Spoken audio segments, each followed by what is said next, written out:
বন্ধুরা, কলকাতায় হস্তশিল্পের মেলার বয়স খুব বেশি নয়, কিন্তু বাংলার মানুষের কাছে হস্তশিল্পের মেলা বইমেলার মতনই জনপ্রিয়। রাজ্য সরকারের উদ্যোগে প্রতি বছর শীতকালে শহরে এক প্রান্তে হস্তশিল্পের মেলা বসে।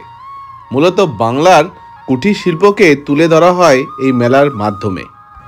তাই আমরা চলে এলাম হস্তশিল্প মেলায়।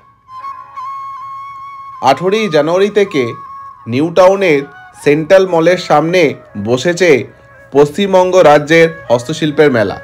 চলবে 9ই ফেব্রুয়ারি পর্যন্ত। তাই আর দেরি না করে চলে আসুন মেলা প্রাঙ্গণে। হরেক রকমের জিনিস মেলায় বসেছে, একটু দাম দর করে কিনে ফেলতে পারলেই মনটা খুশি। মূলত বাংলার কুটির শিল্পকে তুলে ধরা হয় এই মেলার মাধ্যমে। বেত, কাঠের আসবাবপত্র থেকে ধনিয়াখালি, বালুচরি শাড়ি সবই পাওয়া যাচ্ছে হস্তশিল্প মেলায়। বাংলার প্রতিটি জেলার নিজস্ব বৈশিষ্ট্য রয়েছে, সেগুলোই তুলে ধরা হয় এই হস্তশিল্পর মেলার মাধ্যমে।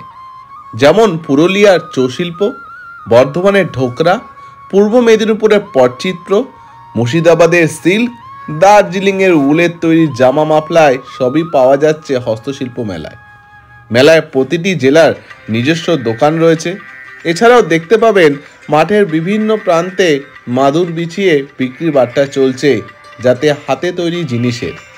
প্রতিটি স্টলেই একদল মানুষ এক মনে তৈরি করে চলছেন কোনো না কোনো সামগ্রী। ছোট বড় মিলিয়ে কয়েক হাজার স্টল রয়েছে হস্তশিল্প মেলায়। ভোজন রসিক বাঙালিদের জন্য খাওয়া দাওয়ারও সুবিধা রয়েছে। তাই আর দেরি না করে বন্ধুরা চলে আসুন। সেন্ট্রাল মলের ঠিক অপোজিটেই শুরু হয়ে গেল বিরাট এক হস্তশিল্প মেলা। হালকা শীতের আমেজে, উৎসবের মেজাজে বাঙালিরা মেতে উঠেছে এই ডিসেম্বর টু জানুয়ারি মাসের মেলার উৎসবে। শীতের মরশুমে 23টা জেলার 7,000 শিল্পীকে নিয়ে জমে উঠেছে হস্তশিল্প মেলা।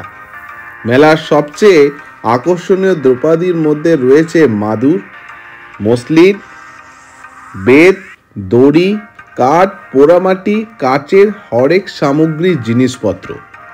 এমনকি বাঙালিরা 12 মাসে 13 পার্বণ আর এই তিলোত্তমা শহর বাঙালিকে উৎসাহ দেওয়ার চিরকাল এক ধাপে এগিয়ে রয়েছে। বইমেলা থেকে খাদ্য মেলা, পর্যটন মেলা থেকে হস্তশিল্প মেলা, প্রতি বছরই এই সব ধরনের মেলা হয় কলকাতার বুকে। ক্রেতার চোখের সামনে নিমেষেই পছন্দের জিনিস তৈরি করে দেন শিল্পীরা। তাই সমস্ত শিল্পীদের দ্য ফুডি ট্রাভেলের পক্ষ থেকে জানাই অসংখ্য ধন্যবাদ এবং তাদেরকে বড় একটা সেলুট। আমরা আজ খুবই আনন্দিত হয়েছিলাম হস্তশিল্প মেলায় গিয়ে। মেলা পরিভ্রমণ সমাপ্ত করে আমরা বেরিয়ে পড়লাম একটা সুন্দর মোমো কর্নারে, যেখানে আমরা মোমো খেয়ে বেরিয়ে পড়লাম বাড়ির দিকে। বন্ধুরা, কেমন লাগলো ভিডিওটা? লাইক, শেয়ার, সাবস্ক্রাইব করতে ভুলবেন না। Bye bye friend.